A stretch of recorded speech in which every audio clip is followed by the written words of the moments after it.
आज हम कक्षा 8वीं की वसंत पुस्तक में संकलित कबीर की साखी देखने वाले हैं।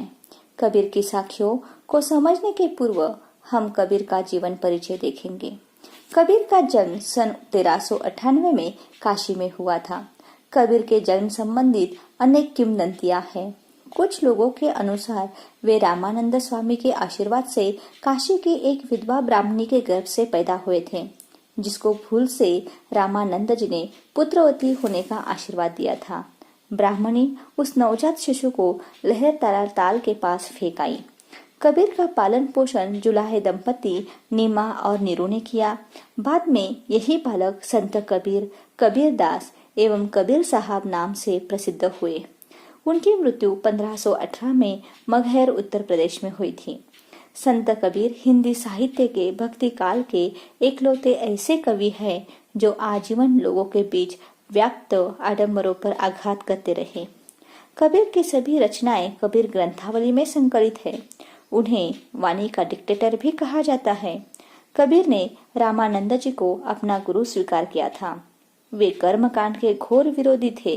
वे अवतार, तीर्थ यात्रा, रोजा, ईद, मस्जिद, मंदिर आदि को नहीं मानते थे। उनकी भाषा को सदोकड़ी भी कहा जाता है, जिसमें अरबी, फारसी, राजस्थानी, भोजपुरी, अवधी और पंजाबी भाषाओं का मिश्रण है। साखी शब्द साक्ष्य से बना है, जिसका अर्थ होता है प्रत्यक्ष ज्ञान। संत कबीर को समाज सुधारक भी कहते हैं। वह निरक्षर थे, पर समाज को सुधारने के लिए उनका अलौकिक योगदान है।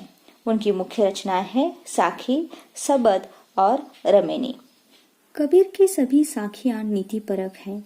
जीवन हेतु कुछ न कुछ संदेश देती हैं। छात्रों, अब हम कबीर के साखियों का सार देखेंगे। हमें साधु संतों से उनके ज्ञान को प्राप्त करना चाहिए। उनके जातीय स्वरूप को जानने की इच्छा करना व्यर्थ है। जैसे तलवार का मोल या महत्व जानना चाहिए, न कि म्यान का। यदि हमें कोई अपशब्द कहता है तो उसका उत्तर मौन रहकर देना चाहिए, क्योंकि यदि हम भी अपशब्द कहेंगे तो उनकी संख्या बढ़ जाएगी। हाथ में मोतियों की माला फेरने से और मुंह में जिह्वा चलाने से राम की प्राप्ति नहीं होती। इस हेतु तो मन को एकाग्र चित्त करना पड़ता है। पाँव के नीचे रौंदी जाने वाली घास को भी कम नहीं समझना चाहिए, क्योंकि यदि उसका तिनका उड़कर आँख में चला जाए तो असहनीय पीड़ा होती है। अर्थात किसी की शक्ति को कम समझकर उसकी उपेक्षा नहीं करनी चाहिए। शांत और निर्मल स्वभाव वाले व्यक्ति का कोई दुश्मन नहीं होता। इसलिए हमें अपना स्वभाव ऐसा निर्मल बनाना चाहिए जिससे सभी हम पर कृपा भाव बनाए रखें। छात्रों, अब हम लोग पहले साखी देखेंगे। जाति न पूछो साध की, पूछ लीजिए ज्ञान, मोल करो तलवार का, पड़ा रहन दो म्यान। छात्र, इसमें आए हुए शब्दार्थ इस प्रकार है। जाति, जात, पूछो, पूछना, ज्ञान, ज्ञान, गुण, मोल, मूल्य, करो, करना, म्यान, जिसमें तलवार रखते हैं। छात्रों, इस पद का भावार्थ इस प्रकार है।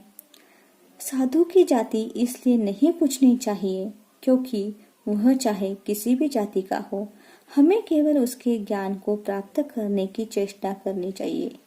जब हम तलवार खरीदना चाहते हैं तो तलवार की धार देखकर उसका मोल भाव करना नहीं चाहिए। उस समय म्यान का ही कोई महत्व नहीं रहता, भले वह कितनी सुंदर हो। असली महत्व तलवार का ही माना जाता है। उसी तरह से असली महत्व जो है साधु के ज्ञान का माना जाता है, ना कि उसकी जाति का माना जाता है।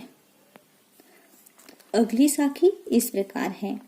अवतगारी एक है, उल्टत होई अनेक, कहे कबीर नहीं उल्टिए वही एक की एक।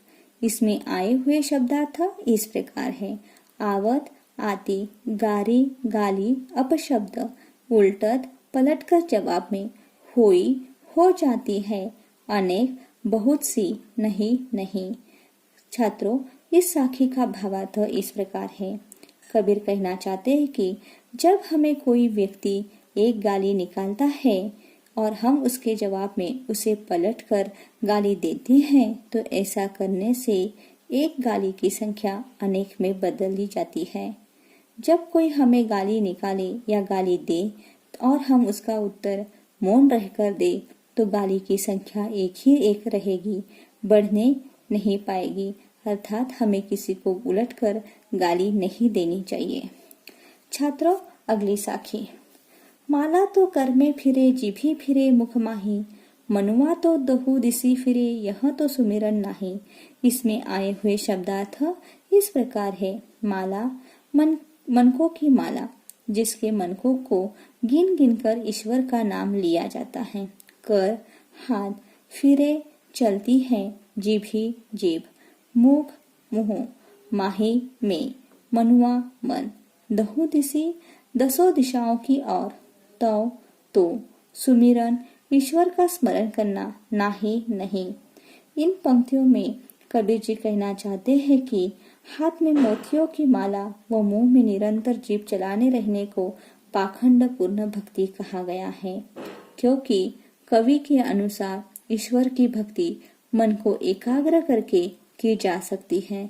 इस हेतु किसी बाहरी दिखावे की आवश्यकता नहीं होती।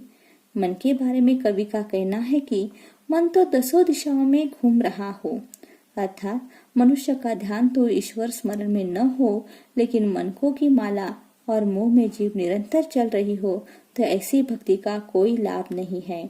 ऐसी भक्ति व्यर्थ होती है। अगली साखी। कबीर घास न निंदिए जो पाँव तली होई, उड़ी पड़े जब आँखी में खरी दुहेरी हुई। इसमें आए हुए शब्दार्थ इस प्रकार है। निंदिए निंदा करना, उपेक्षा करना। पाँव पाँव, तली नीचे, होई होती है, उड़ी उड़कर, पड़े पड़ जाता है, आँखी आँख में, खरी बहुत, दुहेली कष्टकारी। कबीर ने इस साखी में कहा है कि घास की निंदा करने से मना किया है, क्योंकि भले ही पांव तले रौंदी जाने वाली घास निर्बल होती है, लेकिन यदि उसका कोई तिनका आँख में पड़ जाए तो वह अत्यधिक कष्टकारी होता है। कवि के कहने का तात्पर्य है कि किसी मनुष्य को कभी छोटा या कमजोर नहीं समझना चाहिए। शक्ति पाकर वह भी कष्ट पहुंचा सकता है। जैसे पांव तले रौंदी जाने वाली घास का तिनका यदि आँख में पड़ जाए तो अत्यधिक कष्ट होता है। जैसे कोई छोटा या कमजोर व्यक्ति यदि शक्तिवान बन जाए तो गहरा आघात पहुंचाता है। छात्रों, अब अगली साखी।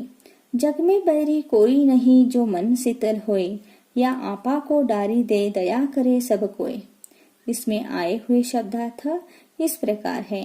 जग संसार, बैरी दुश्मन, नहीं नहीं मन हृदय, शीतल शांत, होए होता है, आपा अहंकार, दया करुणा, करे करना, कोय कोई। छात्रों, इस साखी का भावार्थ इस प्रकार है। मनुष्य का मन शांत और निर्मल होना चाहिए, क्योंकि जिस मनुष्य का मन शांत और निर्मल होता है उसका कोई दुश्मन नहीं होता, सभी उससे स्नेह करते हैं। मनुष्य को अहंकार त्यागने का संदेश इसलिए दिया गया है क्योंकि जो अहंकार त्याग देता है उस पर सभी का कृपा भाव बना हुआ रहता है। छात्रों, इस तरह से हमने कबीर की साखियों का अर्थ देखा है। आपको यह भावार्थ समझ में आ ही गया होगा। धन्यवाद।